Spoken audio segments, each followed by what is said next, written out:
1979년 3월, 시간은 거슬러 40년 전으로 돌아간다.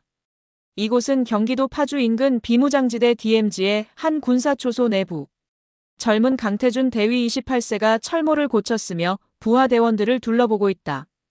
그 곁엔 듬직한 체격의 김석진 중사, 사격술명인 오윤호 병장, 폭파 전문가 최병길 병장, 무술 고수, 박무열 중위, 그리고 정보통신 전문가 이준호 하사 20세까지 총 7명의 특수부대원들이 긴장된 표정으로 마지막 브리핑을 받고 있었다.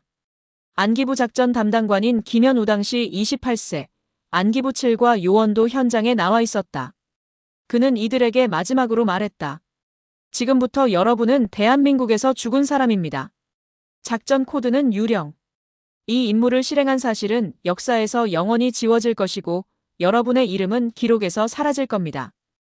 강태준과 팀원들은 이를 악물고 고개를 끄덕였다. 이미 수개월 전부터 이 극비 임무를 위해 훈련받고 각오를 다져온 터였다.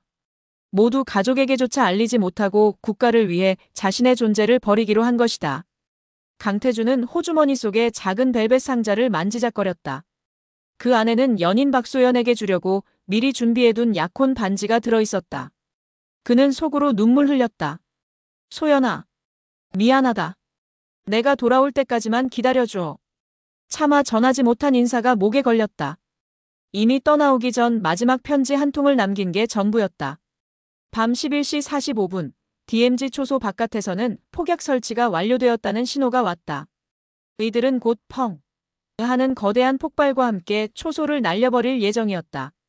그것이 이들의 가짜 죽음을 세상에 알리는 신호다.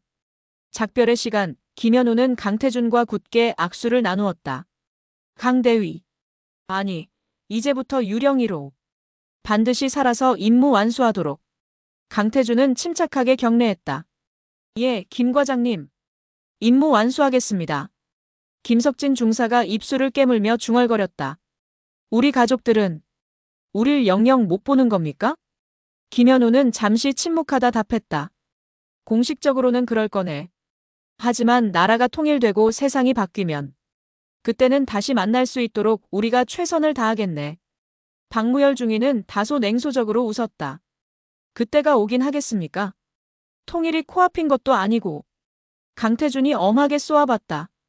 박중위, 임무에 사사로운 생각 붙이지 말게. 박무열은 어깨를 으쓱하며 조용히 총을 점검했다. 자, 시간입니다.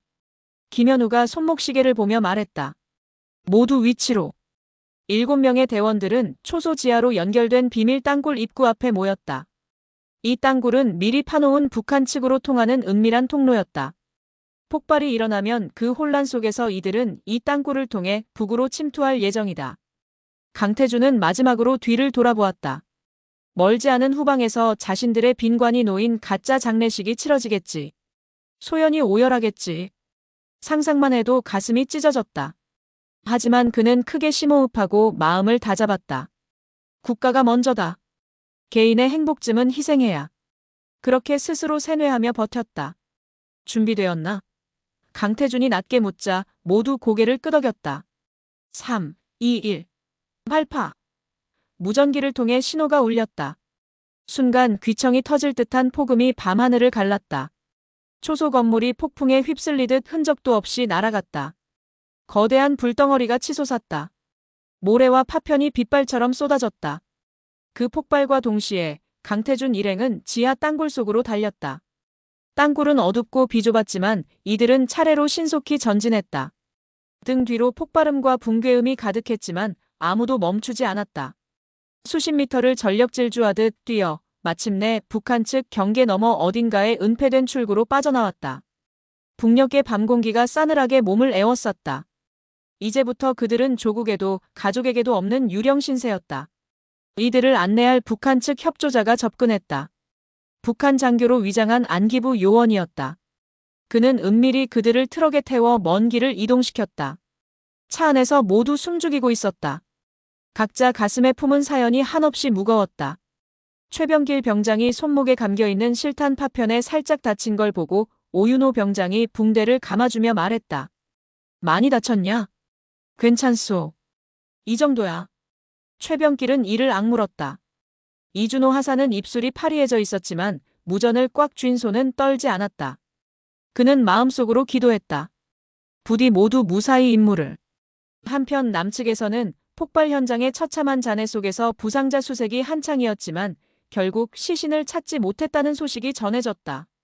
그러나 폭발이 워낙 강력했기에 시신이 완전히 훼손돼 찾기 어려울 것이라는 결론으로 사건을 마무리했다. 며칠 뒤 전사자 7명의 합동 연결식이 비공개로 치러졌다. 국방장관과 작전 관계자들, 그리고 가족들만 참석한 작은 장례였다. 박소연은 검은 상복 차림으로 넋이 나간 듯 빈관을 바라보고 서 있었다. 관에는 태준의 계급장과 이름표만 덩그러니 놓여 있었다. 차마 관뚜껑을 닫지 못하고 그녀는 오열했다. 장례식장 한쪽 구석에서 안기부의 김현우는 피눈물을 삼키며 그 광경을 지켜보고 있었다. 장례식이 끝난 후 김현우는 소연에게 다가가 조심스레 태준의 유품 상자를 건넸다. 그 안에는 태준의 군번줄과 군모, 그리고 은반지 하나가 들어있었다.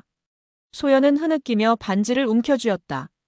그것은 원래 태준이 그녀에게 주려던 약혼 반지였지만 폭발 현장에서 회수했다는 거짓 설명과 함께 전달된 것이었다. 태준 씨가 이걸 왜? 소연은 망연자실 반지를 들여다보았다.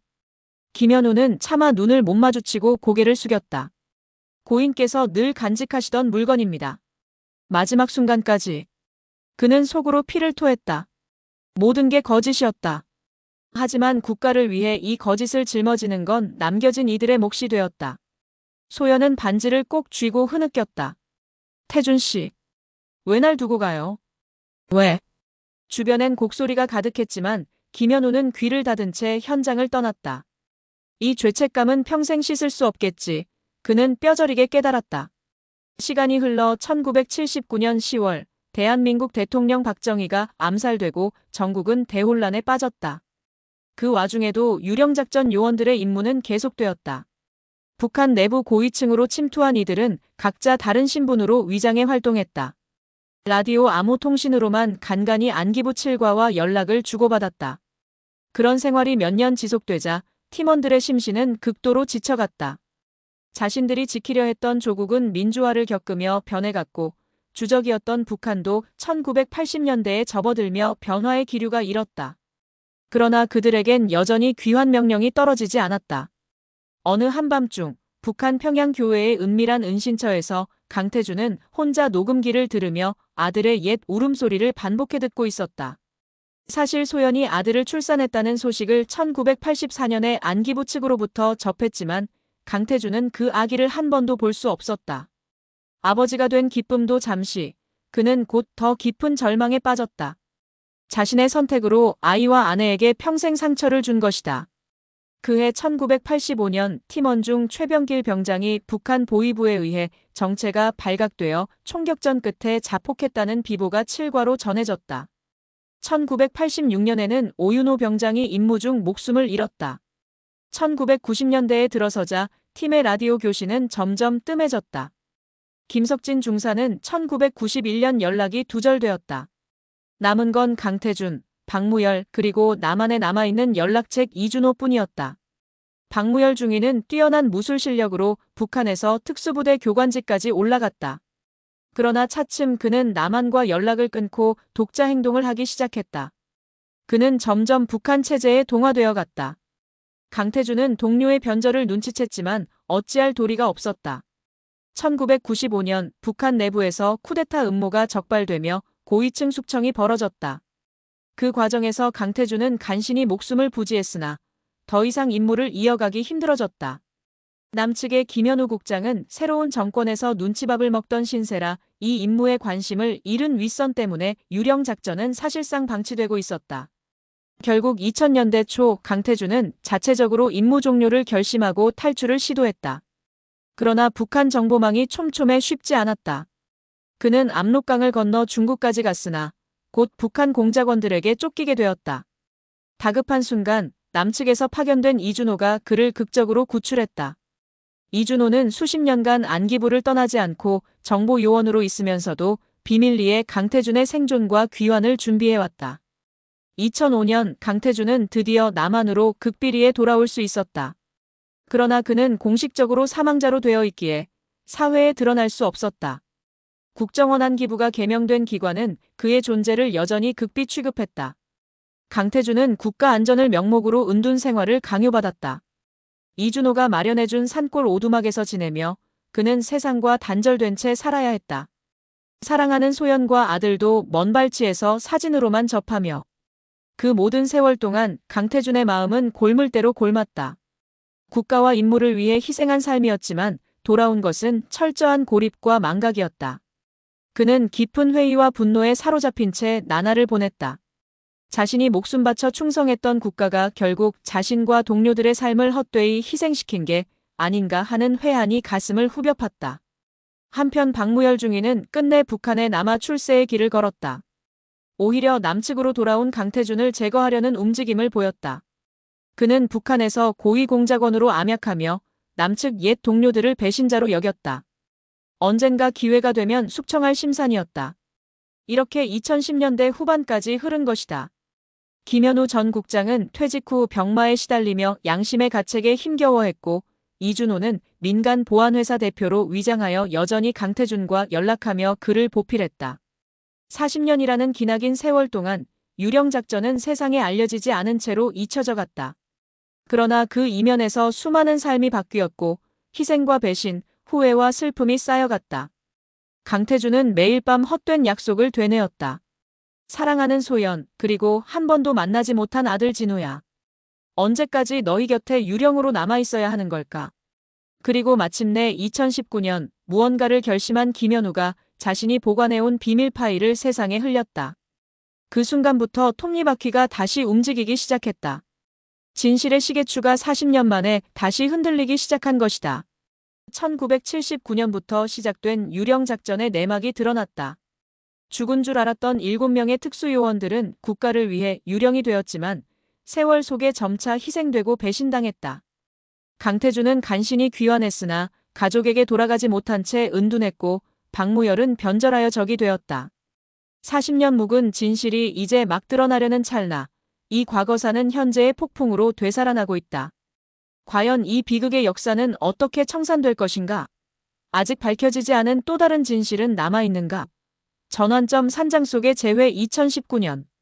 차가운 밤 공기 속에서 서진우와 이준호는 온몸이 흙투성이가 된 채 산비탈 아래로 숨가쁘게 내려왔다. 뒤쪽 위 언덕에서는 총성과 아비규환의 소리가 멀어져 갔다. 진우는 눈물을 훔치며 이를 악물었다. 아버지를 남겨두고 도망쳐야만 하는 현실이 비통했다. 이준호는 진우의 팔을 붙잡고 나지막이 말했다. 지금은 물러나야 합니다. 강 대위님이 당신을 지켜주신 거예요. 하지만 아버지는 진우의 목소리가 떨렸다. 혼자 남으셨어요. 저렇게 많은 적들을 상대로. 이준호도 고통스러운 얼굴로 고개를 떨구었다.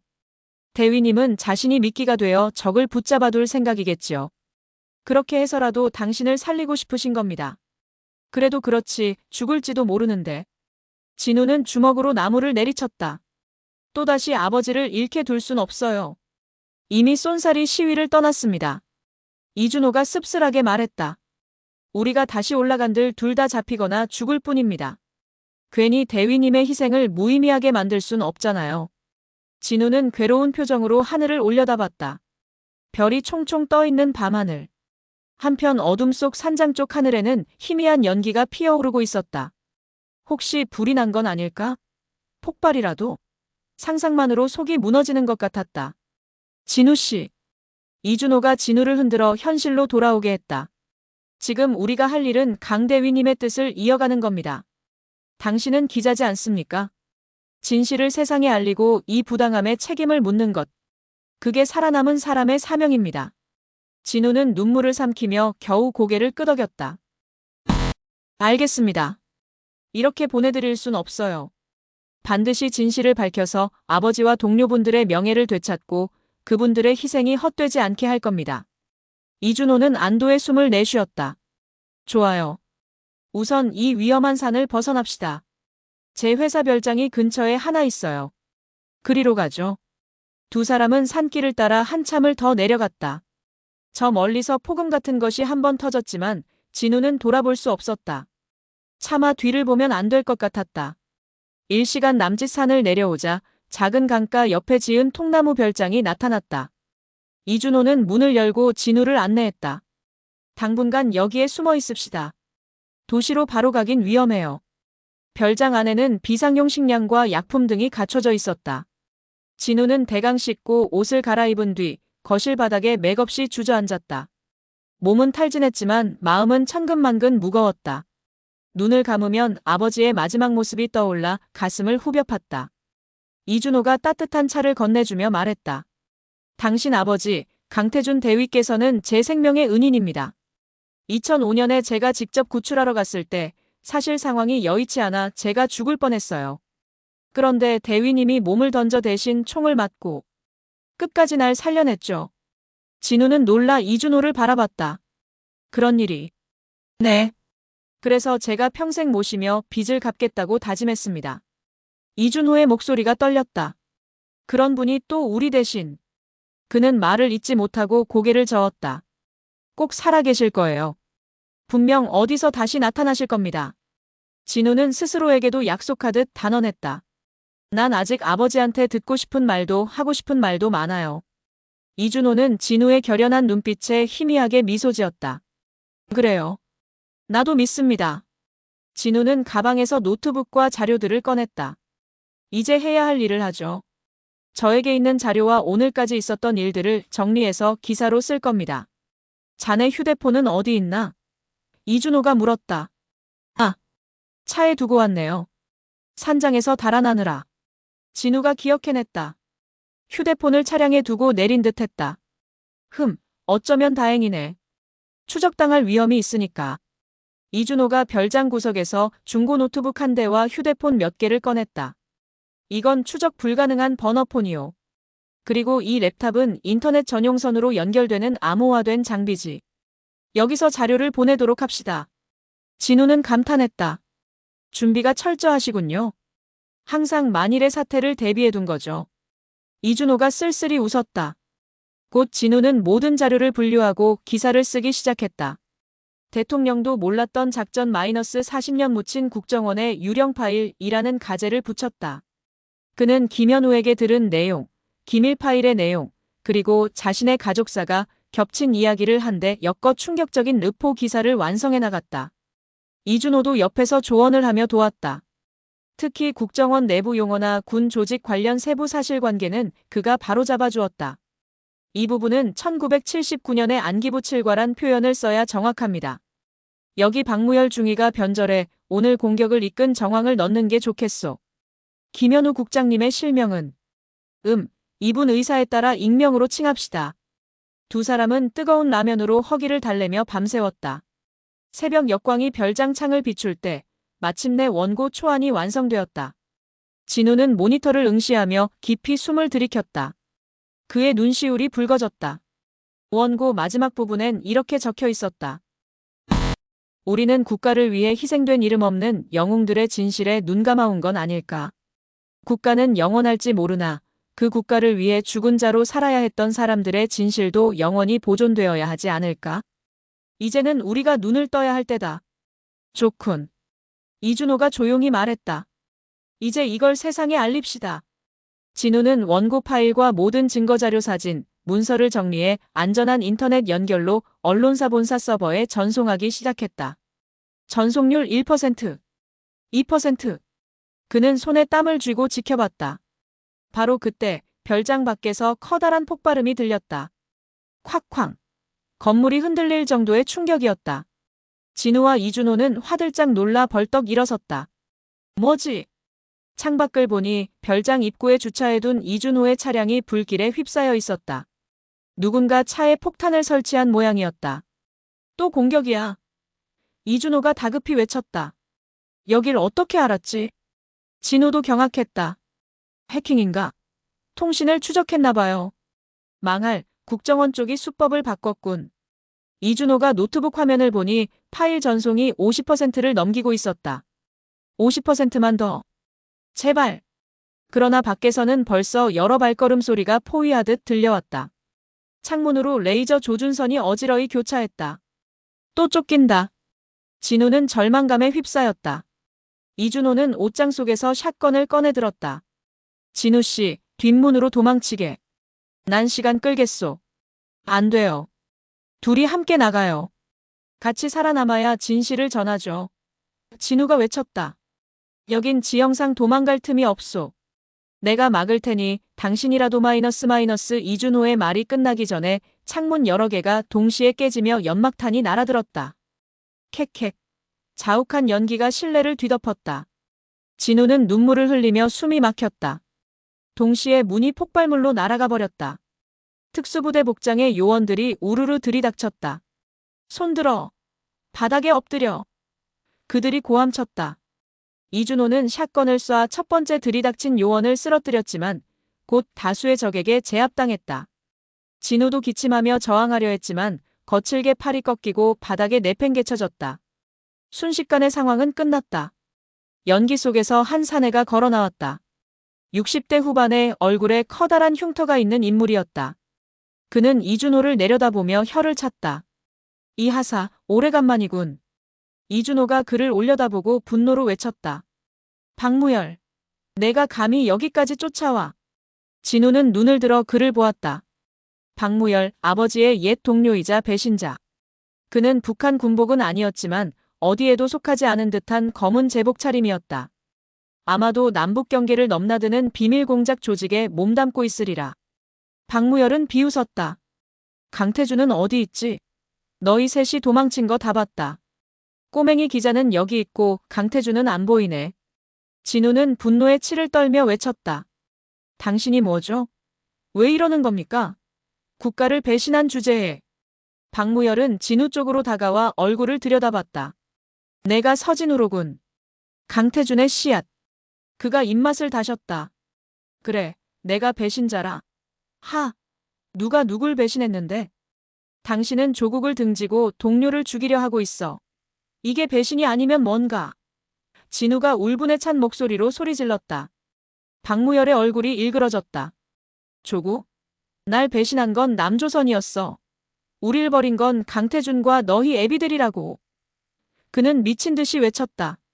40년 전 우릴 적심장에 던져놓고는 통수 친 건 남조선이야.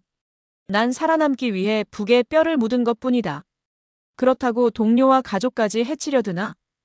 이준호가 이를 악물었다.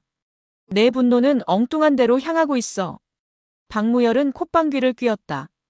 웃기는군. 나는 내 정의를 실현하는 중이다. 강태준과 내 놈, 그리고 이 젊은 기자놈까지. 다 주제넘게 진실 운운하며 설치다가 죽게 될 거다. 그는 부하들을 돌아보며 지시했다.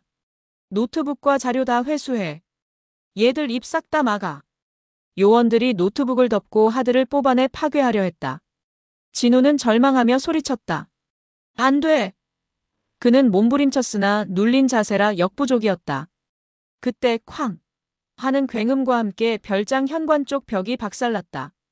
폭발로 파편이 튀고 요원들이 순간 당황해 고개를 들었다. 몰랐던 제3의 폭발이었다. 연기 자욱한 틈 사이로 검은 실루엣 한 명이 나타났다. 진우의 눈이 휘둥그레졌다. 강태준이었다. 머리에서 피가 흐르고 군복이 군데군데 찢어져 있었지만 그는 온몸에 배수진을 친 풍모로 서 있었다. 오른손에는 권총이, 왼손에는 연막탄 핀이 들려 있었다. 그가 아까 이곳까지 추격한 것이다. 강태준. 박무열이 놀라 눈을 부라렸다. 내 놈, 끈질기군. 강태준의 입가엔 피가 맺혔지만 눈빛은 불타고 있었다. 박중희. 아니, 박무열. 너만은 끝까지 이러지 말았어야지. 늙었군, 강태준. 박무열이 비웃었지만 목소리에 긴장이 서려 있었다. 여기까지 걸레짝이 되어서 쫓아오다니. 차라리 죽지 그랬나. 강태준은 분노로 몸을 떨었다. 내 죄를 사하러 왔다. 웃기는군. 누가 누굴 심판해. 박무열이 소총을 들어 강태준을 겨누었다. 일촉즉발의 순간 강태준이 먼저 행동했다. 그는 순식간에 몸을 굴려 옆으로 피하며 사격했다. 탕탕탕. 총알 3발이 박무열의 부하들을 정확히 맞췄다. 동시에 박무열도 방아쇠를 당겼다. 총성이 교차했다. 진우는 비명을 지르며 눈을 질끈 감았다. 총성이 멎고 연기가 잦아들 때 그는 떨리는 눈으로 보았다. 박무열이 바닥에 쓰러져 있었고 가슴에서 피가 흘렀다. 그의 눈은 크게 뜨인 채 믿을 수 없다는 표정으로 허공을 응시하고 있었다. 강태준의 총알이 그를 꿰뚫은 것이다. 강태준도 무릎을 꿇듯 주저앉아 있었다. 진우는 아연질색하여 기어가 아버지에게 달려갔다. 아버지, 괜찮아요? 어디 다치셨어요? 강태준은 힘겹게 미소 지었다. 어깨 쪽이 붉게 물들어 있었다. 박무열의 탄환이 스친 듯했다. 괜찮다. 크게 다친 건 아니다. 그는 떨리는 손으로 진우의 뺨을 어루만졌다. 다시 봤구나. 내 눈을. 진우는 흐느끼며 아버지의 손을 붙잡았다. 살아계셔서 정말 다행이에요, 아버지. 이준호도 제압했던 요원이 정신 팔린 사이 재빨리 몸을 빼 부하들을 처리해놓고 일이 다가왔다. 대위님. 그의 눈에도 눈물이 글썽거렸다. 살아계셨군요. 강태준은 미소 지으며 말했다. 이 하사 약속했지 않았나. 내가 쉽게 안 죽는다고. 이준호는 울먹이며 고개를 끄덕였다. 예.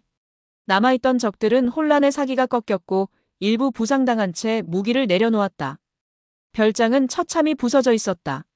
진우는 아버지의 부상 부위를 눌러 지혈하며 다급히 말했다.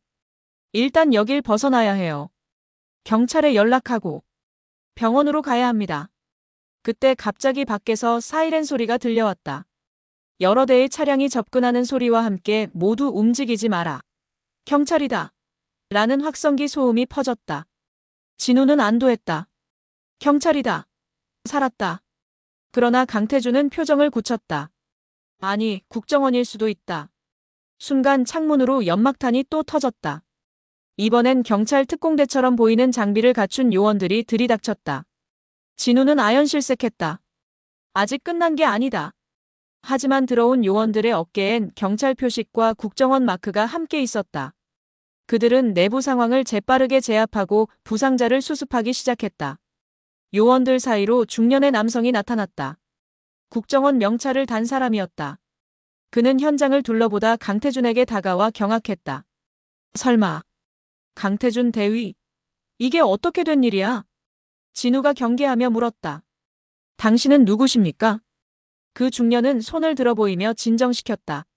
나는 국정원 대테러팀 반장입니다. 신고를 받고 왔는데 무슨 일이 벌어진 거죠?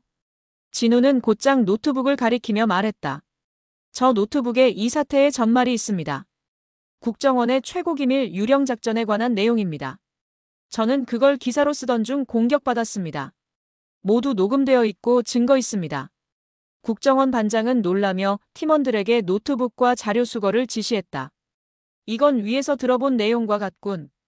알고 보니 김현우 전 국장이 자신이 흘린 정보로 이런 사태가 올 것을 우려해 미리 신변 보호 요청을 어디론가 넣어두었던 것이었다. 국정원 내부에도 이에 동감한 젊은 세력들이 있었다. 결국 현장에 진입한 건 진실을 은폐하려는 자들이 아니라 사태를 수습하고 진실을 회수하려는 국정원 공안팀이었다. 상황은 정리되었지만 강태준과 진우, 이준호는 일단 국정원 조사팀에 연행되었다. 치료도 받으며 따로 신변 보호를 받는 형식이었다. 강태준은 병원으로 이송되어 긴급 수술을 받았다. 다행히 생명에 지장 없는 상처였고 곧 회복실로 옮겨졌다. 진우와 이준호는 국정원 안전가옥에서 각각 격리되어 조사를 받았다. 하지만 조사는 형식적이었다. 이미 모든 증거와 정황이 명백했고 국정원 고위층도 사전에 김현우로부터 사실을 일부 전달받은 상태였다. 며칠 뒤 서진우는 마침내 병실에 누워있는 아버지 강태준을 다시 만났다. 국정원 요원의 감시를 받는 조건이었지만 둘만의 대화 시간을 얻을 수 있었다. 강태준은 링거를 맞은 채 창밖을 멍하니 바라보고 있었다. 진우가 들어오자 천천히 고개를 돌렸다. 그는 미소 지었다. 진우야. 진우는 눈시울이 뜨거워졌다. 아버지. 그는 침대 옆에 앉아 아버지의 손을 꼭 잡았다. 다시 뵈서 정말 다행이에요. 강태준은 아들의 손을 쓰다듬었다. 내가 우리 아들을 이렇게 직접 만나는구나. 그의 목소리는 벅차올라 떨렸다. 씩씩하고 훌륭하게 자라줘서 고맙다.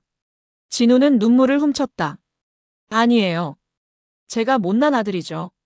이제야 아버지를 찾았으니. 내 잘못이 아니다. 오히려 내가 널 그리고 소연이를 평생 혼자 두었지. 강태준의 눈에도 눈물이 맺혔다. 정말 미안하다. 미안해. 진우는 고개를 저으며 아버지를 꼭 끌어안았다. 아버지 잘못이 아니에요. 모든 게 참 억울하고 원통하지만 전 아버지를 원망하지 않아요. 오히려 존경스러워요. 그렇게 힘든 세월 버텨주셔서. 강태준은 아들을 부둥켜 안고 조용히 흐느꼈다. 40년 묵은 한과 그리움이 녹아내리는 순간이었다. 엄마도 곧 뵐 수 있을 거예요. 진우가 속삭였다. 이제 다 끝났으니까요. 강태준은 천천히 진우를 놓으며 물었다. 소연이는 많이 아프다 들었는데 괜찮으신가? 네, 지금 회복 중이세요. 아버지도 깨어나신 걸 알면 금방 달려오실 거예요. 진우가 웃었다. 평생 그리워하셨습니다, 아버지를. 강태준은 차마 말을 잇지 못했다. 대신 주머니에서 무언가를 꺼냈다. 국정원 요원들이 소지품을 돌려준 모양이었다. 그것은 반쪽 난 사진 한 장이었다. 그의 젊은 시절과 소연이 함께 웃고 있는 사진. 소연이 간직한 것과 짝을 이루는 사진이었다. 그는 사진을 바라보며 나직이 말했다. 소연아, 나 살아있었어. 너 울게 해서 미안해. 진우는 아버지의 손등을 감싸주었다. 곧 함께 계실 수 있을 거예요. 이젠 누구도 우릴 떼어놓지 못할 겁니다. 병실 창밖으로 아침 햇살이 환하게 비춰들었다. 긴 밤이 지나고 마침내 새벽이 온 것이다. 진우와 이준호는 위기의 순간을 넘겨 기사 송고를 시도하지만 박무열의 습격으로 또 한 번 절체절명의 위기에 놓인다. 그러나 강태준이 극적으로 생還하여 나타나 박무열을 처단하고 아들과 재회한다. 국정원 공안팀까지 현장에 들이닥쳐 사태는 일단 수습된다. 부자는 비로소 오랜 세월을 넘어 서로를 끌어안게 된다. 하지만 진실은 아직 완전히 세상에 드러나지 않았다. 이제 남은 건 어떤 결말이 이들을 기다리고 있을지, 그리고 가족의 진정한 재회가 이루어질지이다.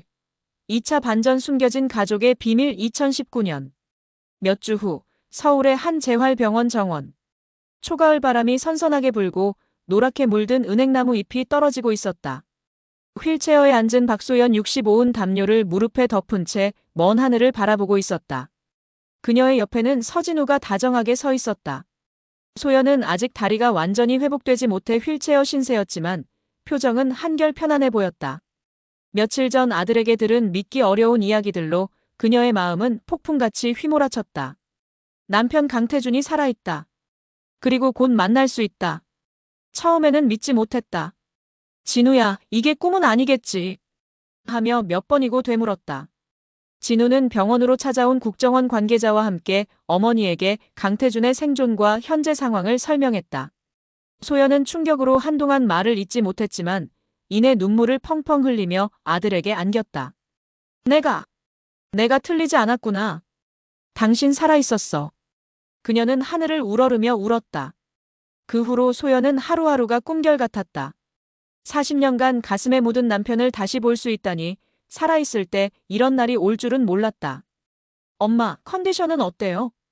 진우가 조심스레 물었다. 소연은 흐르는 눈물을 훔치며 미소 지었다. 많이 좋아. 이렇게 너랑 맑은 공기 쐬니 좋구나. 사실 그녀의 마음은 천둥치는 듯했다. 오늘 마침내 강태준과 박소연이 40년 만에 재회하는 날이기 때문이다. 국정원 측의 보호하에 비공개로 진행되는 만남이었다. 혹시 모를 보안 문제 때문에 외부에 알리지 않고 국정원 요원들이 주변을 경비한 상태에서 병원 정원 한켠에서 조용히 이뤄지기로 한 것이다. 소연은 손이 떨려 조그만 손거울을 꺼내 얼굴을 비춰보았다. 어느새 깊게 팬 주름과 희끗한 머리카락. 태준 씨는 날 알아볼까? 내가 너무 많이 변했겠지. 그녀는 눈물이 고였다. 젊은 날 헤어진 이후 처음 보여주는 자신의 모습이 이렇다는 게 슬프고도 미안했다. 진우는 어머니의 어깨를 감싸 안았다. 엄마, 떨지 마세요. 아버지는 엄마를 한눈에 알아보실 거예요. 소연은 울컥해 아들의 손을 꼭 잡았다. 진우야. 정말 고마워. 내가 아니었으면 이 진실도 이 만남도 없었을 거야. 내가 내 아들이어서. 난 얼마나 자랑스러운지 몰라. 진우도 울컥했다. 엄마. 제가 오히려 감사하죠. 이렇게 우리 가족을 찾아주셨잖아요. 그리고 혼자 버텨내 주셔서 정말 고마워요. 그때 국정원 요원 한 명이 다가와 고개를 끄덕였다. 이제 오실 겁니다. 소연의 심장이 미친 듯 뛰기 시작했다. 진우는 어머니의 손을 꼭 잡아주었다. 멀리 정원 입구 쪽에서 두 사람이 걸어오고 있었다. 하나는 이준호였고 그의 부축을 받으며 천천히 걷는 백발의 남성. 강태준이었다. 그는 수술 후 아직 완전히 회복하지 못해 지팡이에 의지하고 있었지만 정연한 걸음으로 다가오고 있었다. 가을 햇살 아래 그의 눈은 고든 기백과 설렘으로 빛났다. 소연은 숨이 멎을 것 같았다. 태준. 태준 씨. 그녀는 떨리는 손을 입에 가져갔다.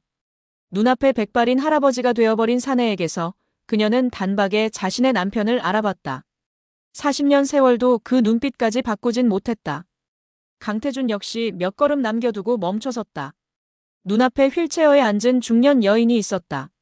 머리는 많이 휘어졌고 얼굴에는 주름이 패였지만 꿈에 그리던 모습이 분명했다. 그의 두 눈에 눈물이 차올랐다. 소연. 소연 씨. 소연은 벌떡 일어서려다 다리가 후들거려 비틀거렸다. 진우가 놀라 받쳐주었다. 하지만 소연은 휠체어에서 일어나 두 발로 서 있었다. 눈앞의 남편에게 한 걸음 다가가고 싶어서였다. 강태준이 서둘러 지팡이를 짚고 가까이 왔다. 두 사람 사이에는 몇 발짝의 거리. 서로를 40년 만에 마주한 부부는 한동안 말없이 상대의 얼굴을 바라보았다. 주름 하나하나 흰 머리칼 한 올 한 올까지 마음에 새기듯. 소연이 가장 먼저 흐느끼며 입을 열었다. 당신, 살아있었군요. 강태준은 떨리는 손을 뻗어 아내의 손을 감쌌다. 미안하오. 미안해. 그의 목소리가 갈라졌다. 나 돌아오는데 너무 오래 걸렸소. 소연은 고개를 저으며 눈물을 펑펑 흘렸다. 아니요. 살아만 있어줘서. 그거 하나면 됐어요. 그녀는 참아왔던 한을 토해내듯 울며 말했다. 난 당신이 죽은 줄만 알고 평생을. 강태준은 아내를 와락 끌어안았다. 소연 씨. 그의 어깨가 들썩였다. 날 용서해주게. 제발. 소연은 그의 가슴에 얼굴을 묻고 어린아이처럼 엉엉 울었다. 내가 얼마나 당신 보고 싶어 했는지 알아요? 얼마나 원망했는데. 얼마나 그리워했는데. 강태준은 아내의 머리칼을 쓰다듬으며 함께 오열했다. 죽은 자에게는 더 바랄 것이 없다고. 난 스스로 위안했소. 살아있어도 죽은 목숨이나 다름없으니 당신에게 돌아갈 낯이 없다고. 그는 목맨 소리로 계속했다. 그렇게 40년을 버텼소. 언제고 통일이 되면 그때 가서야 당신 앞에 나설 수 있으리라 생각하면서. 그것만이 내 유일한 희망이었소. 소연은 그의 품에서 얼굴을 들고 눈물을 닦았다. 됐어요. 다 지나갔어요. 내가 여기 있잖아요. 진우도 있고. 우리 다시 만났으니 됐어요. 그녀는 힘겹게 웃어 보였다. 국간이 사명이니 다 필요 없어요. 당신만 곁에 있으면 돼요. 강태준은 아내의 이마에 조심스레 손을 얹으며 말했다. 고맙소. 날 기다려줘서. 당신 덕분에 내가 인간으로 남아있을 수 있었소. 두 사람은 서로를 바라보며 환하게 웃었다.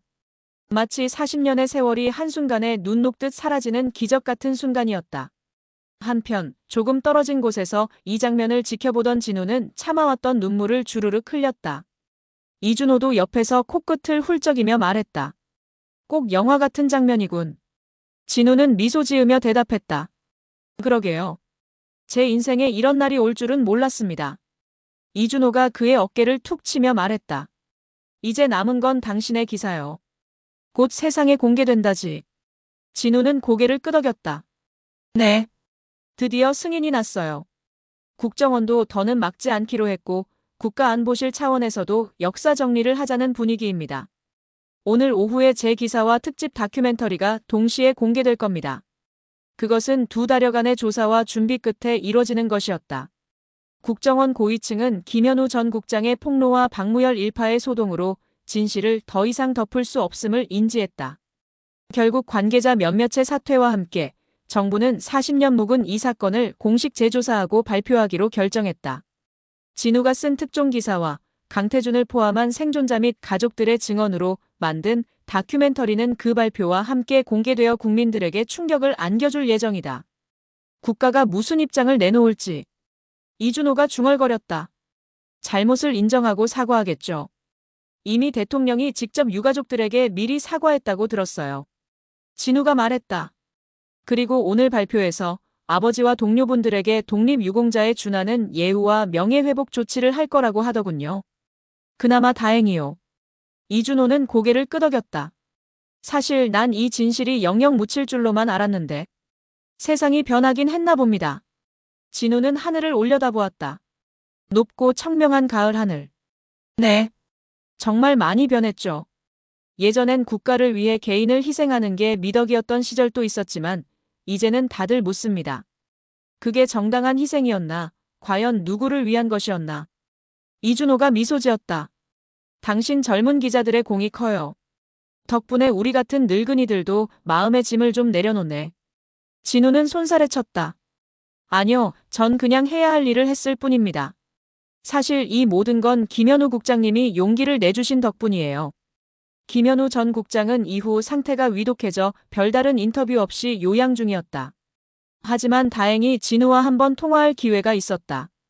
진우가 모든 게 잘 되어가고 있다고 전하자 그가 겨우 한마디를 남겼다. 내 양심이 이제야 조금은 편해지는구만. 그리고는 며칠 후 세상을 떠났다. 김현우의 장례식에는 진우와 강태준, 이준호 등이 조용히 참석해 깊은 애도를 표했다. 그도 결국은 나라와 개인 사이의 갈등 속에서 늦게나마 양심을 선택한 사람이었다. 정원 한켠 강태준과 소연은 손을 맞잡고 진우와 이준호 쪽으로 걸어왔다. 소연은 아들의 손을 잡고 활짝 웃고 있었다. 우리 진우 이렇게 멋지게 커 있는데 당신만 못 봤지 뭐예요. 강태준은 진우를 바라보며 감격의 미소를 지었다. 아니, 나도 봤소. 네. 소연이 놀라 물었다.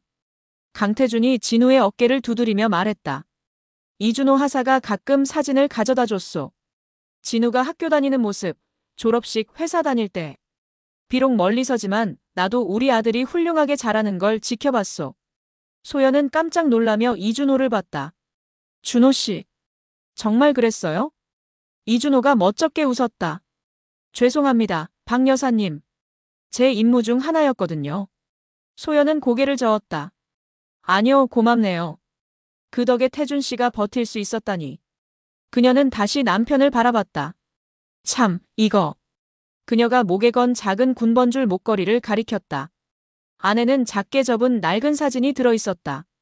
40년 동안 당신 사진 품고 다녔어요. 다른 건 잃어버려도 이건 안 잃어버렸죠. 강태준은 그 사진을 꺼내 펼쳐보았다. 그와 소연이 환히 웃으며 찍은 젊은 날의 사진이었다.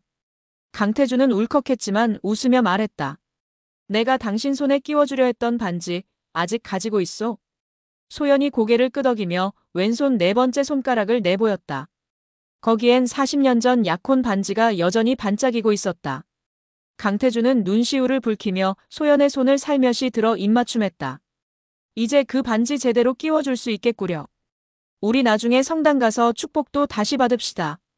소연은 웃으며 눈물을 닦았다. 진우와 이준호도 미소 지으며 그 모습을 바라보았다. 그때 병원 로비에서 기자들이 몇 뛰어나오는 모습이 보였다. 국정원 경호팀이 막아서며 돌려보내고 있었다.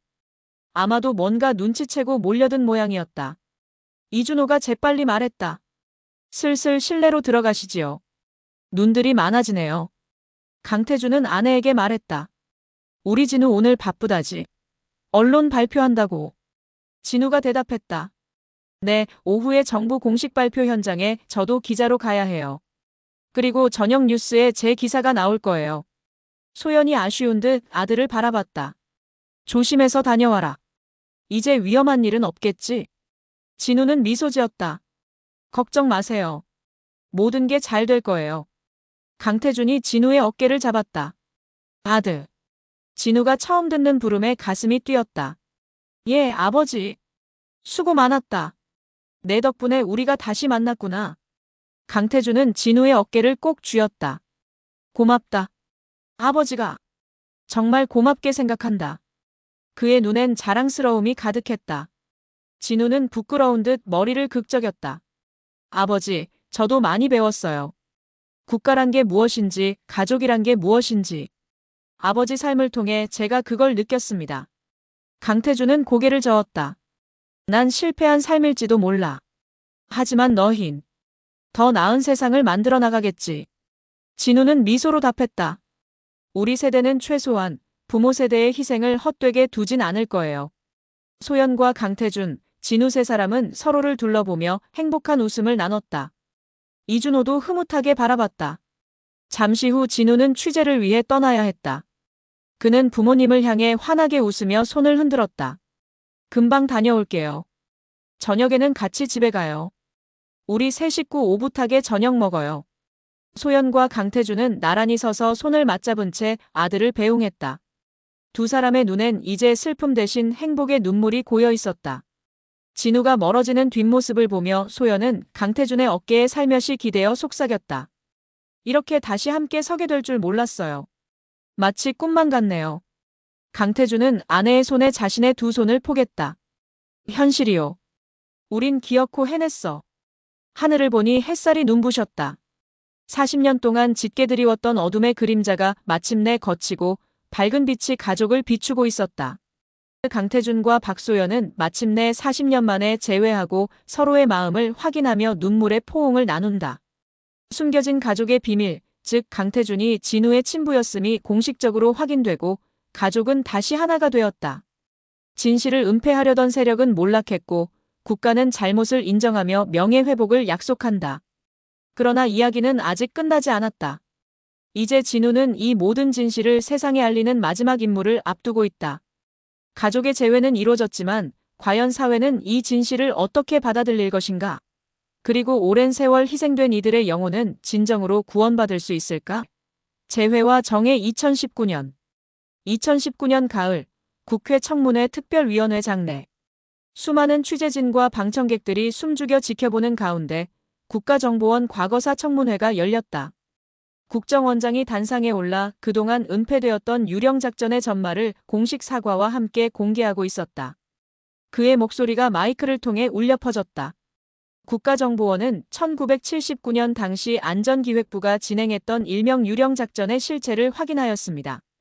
이 작전으로 인해 7명의 특수부대원과 그 가족들이 40년간 말할 수 없는 희생과 고통을 겪었습니다. 국가정보원은 이분들과 유가족 여러분께 머리 숙여 사죄드립니다. TV 생중계로 이 광경을 지켜보는 전국의 시청자들은 충격에 휩싸였다. 세상에 저런 일이 있었다니. 어쩐지 1979년에 이상한 사건이 있더니 다양한 반응이 쏟아졌다. 많은 이들이 분노했고 많은 이들이 눈물을 흘렸다. 청문회 증인석에는 백발의 노병 강태준과 부축을 받고 나온 박소연, 그리고 서진우가 나란히 앉아 있었다. 강태준은 위원들의 질문에 차분히 답했다. 저와 제 동료들은 국가를 믿고 모든 걸 바쳤습니다. 그러나 국가는 우리를 버렸고 가족들을 속였습니다. 저는 이 자리에 선 것만으로도 가슴이 벅찹니다. 진실이 밝혀지고 우리 같은 희생이 다시는 없기를 바랄 뿐입니다. 위원 중 한 명이 물었다. 강태준 증인께 묻겠습니다. 40년 세월을 잃은 데 대한 원망은 없으십니까? 강태준은 조용히 고개를 저었다. 원망이야 왜 없겠습니까? 하지만 이제 저는 가족을 되찾았습니다. 그것만으로 충분합니다. 그의 목소리가 떨렸지만 눈빛은 흔들림 없었다. 다만 부탁드리고 싶습니다. 국가란 이름으로 행해진 잘못이 다시는 반복되지 않도록 부디 현명한 나라를 만들어 주십시오. 박소연도 짧게 증언했다. 저는 남편을 잃은 줄 알고 평생을 살았습니다. 아직도 믿기지 않습니다. 옆에 이렇게 살아 돌아온 사람이 있다는 게. 많은 혼란과 상처가 있었지만 지금이라도 진실을 알아 다행입니다. 바라건대 앞으로는 어떤 가족도 저희처럼 고통받지 않길 바랍니다. 그녀의 말에 방청석 여기저기서 훌쩍이는 소리가 났다. 서진우는 마지막으로 발언을 청했다. 젊은 세대를 대표해서 한 말씀 올리고 싶습니다. 위원장의 허가를 받고 그는 마이크를 잡았다. 저는 기자로서 이 사건을 취재하고 또한 희생자 가족의 한 사람으로 이 자리에 있습니다. 저는 우리 사회가 오늘의 진실을 통해 크게 배우길 바랍니다. 그는 잠시 청중을 둘러보며 말을 이었다. 국가는 영원하지만 개인의 삶은 유한합니다. 그러나 그렇다고 해서 개인의 희생이 묻혀도 된다는 뜻은 아닙니다. 국가를 위해 희생된 사람들의 진실 역시 영원히 기억되어야 합니다. 그것이 진정 국가가 할 도리라고 생각합니다. 여러 의원들이 고개를 끄덕였고 장내는 숙연해졌다. 그날 오후 서진우가 쓴 특종 기사는 주요 언론들의 헤드라인을 장식했다. 유령작전의 충격적 진실, 대통령도 몰랐던 국정원 블랙파일, 죽은 줄 알았던 특수요원들, 40년 만에 돌아오다 등의 제목 아래 진우가 밤새워 적은 루포가 상세히 실렸다. 사람들은 분노했고 눈물지었다. 인터넷과 SNS에는 국가가 인간에게 어떻게 이럴 수 있나라는 탄식과 숨은 영웅들에게 감사와 사죄를 드린다는 위로가 넘쳐났다. 정부는 곧바로 후속 조치를 발표했다. 유령작전 피해자들에게 국가유공자 지위를 부여하고 특별 위로연금과 보상, 그리고 공식 명예회복 조치를 약속했다. 국회는 재발방지 법안을 논의하기 시작했다. 무엇보다 중요한 것은 기억이었다. 역사의 어두운 한 페이지를 잊지 않겠다는 사회적 다짐이 이뤄졌다. 각 방송사는 특별 다큐를 편성해 유령작전의 전말과 희생자들의 삶을 조명했고 학교 수업에서도 민주화 시대의 숨은 이야기로 언급되기 시작했다. 시간이 조금 더 흘러 겨울 무렵 강원도 산골의 작은 집에서 강태준과 박소연, 서진우 세 사람이 모닥불이 타는 아랫목에 둘러앉아 있었다. 바로 강태준이 은둔 생활을 했던 그 산장 오두막이었다. 공격으로 부서진 것을 정부가 새로 수리해 주었고 강태준은 남은 여생을 이곳과 도시 집을 오가며 조용히 보내기로 했다. 소연은 부엌에서 갓 지은 밥과 찌개를 내왔다. 자, 진우야, 태준씨, 많이들 드세요. 그녀는 한바구음을 지었다. 강태준은 밥상머리에서 내려오는 연기를 맡으며 행복한 표정을 감추지 못했다. 이게 얼마 만에 우리 가족이 함께 먹는 식사인지. 그는 두 손을 모아 합장했다. 잘 먹겠습니다. 진우도 숟가락을 들며 미소 지었다. 잘 먹겠습니다, 어머니.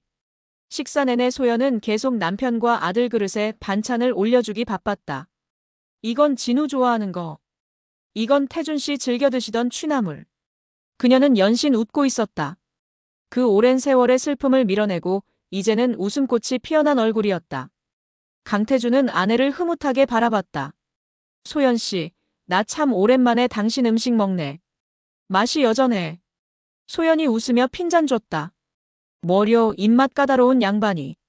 입맛 버린 거 아니에요? 강태준이 고개를 저으며 말했다. 내 입맛은 당신 음식으로 다시 돌아왔어. 둘은 마주보며 웃었다. 진우는 그 모습을 지켜보며 가슴이 따뜻해졌다. 한때 상상조차 못했던 장면이 눈앞에서 펼쳐지고 있었다. 어릴 적 사진으로만 보던 아버지가 그 자리에 있었다. 그는 문득 묵직한 책임감을 느꼈다. 이 행복을 잊지 않도록 더 나은 세상을 만들어가야 한다고. 식사를 마치고 세 사람은 마루에 나와 첫눈이 내리는 바깥 풍경을 구경했다. 하얀 눈송이가 어둠 속에서 나풀거리며 내려앉고 있었다. 소연이 손을 모아 기도하듯 말했다. 참 평화롭다. 우리나라에, 그리고 저 북녘 땅에도 이런 평화가 깃들길. 강태준은 아내의 손을 따스히 감싸주었다. 그러려면 우린 계속 목소리를 내야지. 내가 비록 늙었어도 증언해야 할 건 해야겠어. 진우가 고개를 끄덕였다. 네, 아버지. 저도 꾸준히 기록으로 남길게요. 저 같은 젊은 기자들이 진실의 목소리를 이어가겠습니다. 강태준은 든든하다는 듯 아들을 보며 미소 지었다. 그래. 내가 있어 정말 다행이다. 세 사람은 서로를 마주보며 미소 지었다. 눈 속에 묻혔던 씨앗이 봄을 맞아 싹을 틔우듯 그들의 삶도 새로운 출발을 하고 있었다. 그날 밤 진우는 잠들기 전 문득 자신이 쓴 기사 마지막 문단을 떠올렸다. 우리는 역사를 통해 배운다. 국가라는 거대한 존재도 결국은 개인들의 희생과 헌신 위에 서 있다는 것을. 숨은 진실을 밝힌 용기 있는 자들 덕분에 우리는 비로소 어둠을 걷어내고 빛을 맞이하게 되었다. 이제 남은 자들의 몫은 그 빛을 영원히 간직하며 다시는 같은 어둠을 만들지 않는 것일 터이다. 진우는 창밖에 소복이 쌓인 첫눈을 바라보았다. 차가운 겨울밤이었지만 그의 마음은 그 어느 때보다 따스했다. 가족이 곁에 있고 진실이 자유를 얻은 덕분이었다. 멀리 북한산 봉우리 위로 희미한 달빛이 비쳤다. 언젠가 통일이 되어 북녘의 어둠도 거치고 자유롭게 왕래하는 날이 오면 강태준과 동료들의 사연도 또 다른 의미를 찾게 될 것이다. 진우는 두 손을 꼭 쥐며 가슴속으로 다짐했다. 아버지와 어머니의 희생을, 김현우 국장님의 용기를, 이준호 씨의 의리를 결코 헛되이 하지 않겠다. 그는 거실로 나와 잠든 부모님이 계신 방을 살짝 열어보았다. 두 분은 나란히 손을 잡은 채 깊은 잠에 빠져 있었다. 평온하고 행복한 표정이었다. 진우는 조용히 문을 닫았다. 그리고 벽에 걸린 태극기를 바라보았다. 아버지가 걸어둔 것이었다. 그는 속으로 조용히 말을 건넸다. 나쁜 국가가 아니라 부모님 같은 분들의 희생을 헛되이 하지 않는 좋은 국가를 만들겠습니다. 창밖으로 눈은 계속 내리고 있었다. 이윽고 밤하늘에서 구름이 걷히고 반짝이는 별들이 얼굴을 내밀었다. 긴 세월 어둠 속에 있었던 유령들은 이제 빛 속에 안식을 얻었다.